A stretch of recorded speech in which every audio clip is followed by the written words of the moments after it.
Ms. Ramirez from the FITDIDWF. Go ahead, please. Merci. Distinguished delegates of the 112th International Labour Conference, please receive greetings on behalf of the International Domestic Workers Federation, a federation that represents over 500,000 domestic workers organized into 88 domestic workers' unions in 68 countries around the globe. We welcome the report of the General Director, and we also welcome the inclusion of the discussion on decent work and the care economy in the International Labour Conference agenda. Care is the foundation upon which life exists and is necessary for humans, societies, and economies to function, but it is also crucial for the future of decent work. Care consists both on paid and unpaid. It includes direct and indirect care, as rarely stated in the ILO report on decent work and care economy. The current social organization of care reflects profound inequalities that are rooted in slavery and disenfranchisement of people from the global south.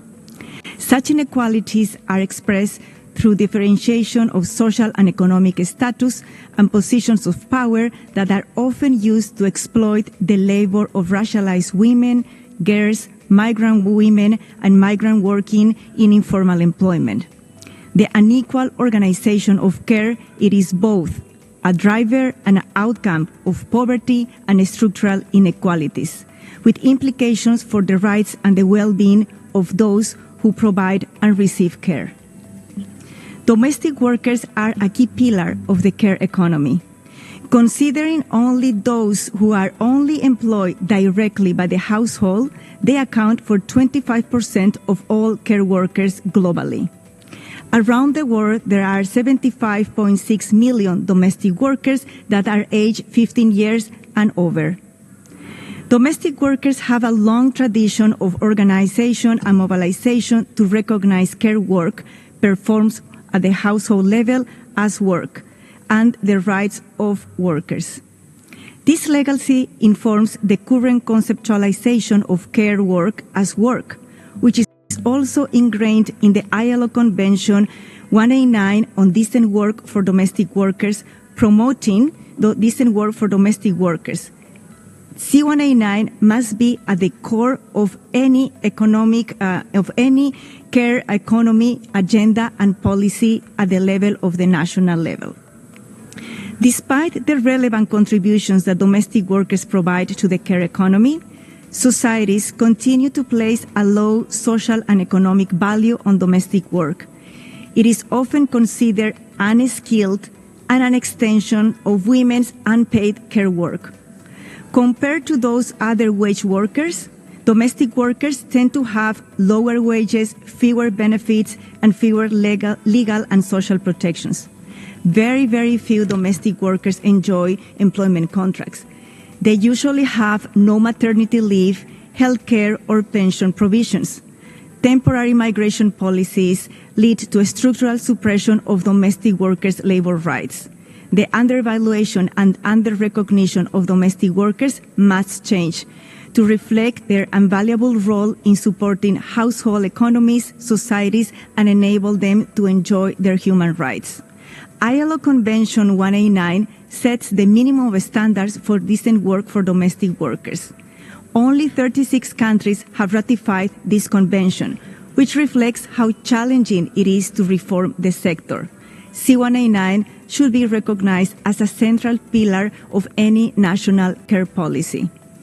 Domestic work is care work and should be fully explicitly recognized as workers, as part of the care workforce and as care providers, covered by national labor codes and protected in equal conditions.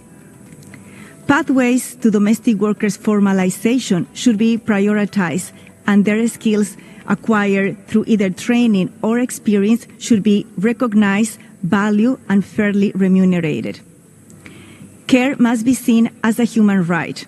The right to self-care, the right to receive and provide care must be done in conditions that uphold decent working conditions.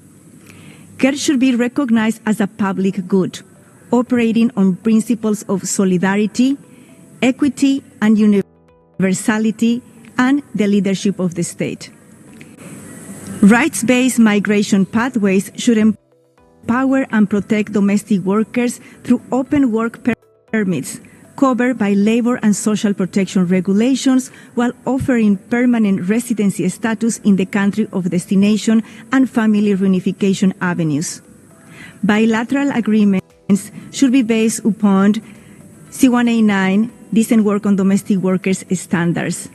Migrant domestic workers should have access to core labor standards such as freedom of association, non-discrimination, occupational health and safety, fair wages, access to justice mechanisms, and protections from gender-based violence. Finally, the domestic workers thank the leadership of the ILO on the work that has done on care, but is still much work ahead for the office. And the office should continue leading the development of standards on the care economy. We often say in our movement that care work, domestic work, is the work that makes all other work possible. I ask you to always think, care for those who care for you. Thank you.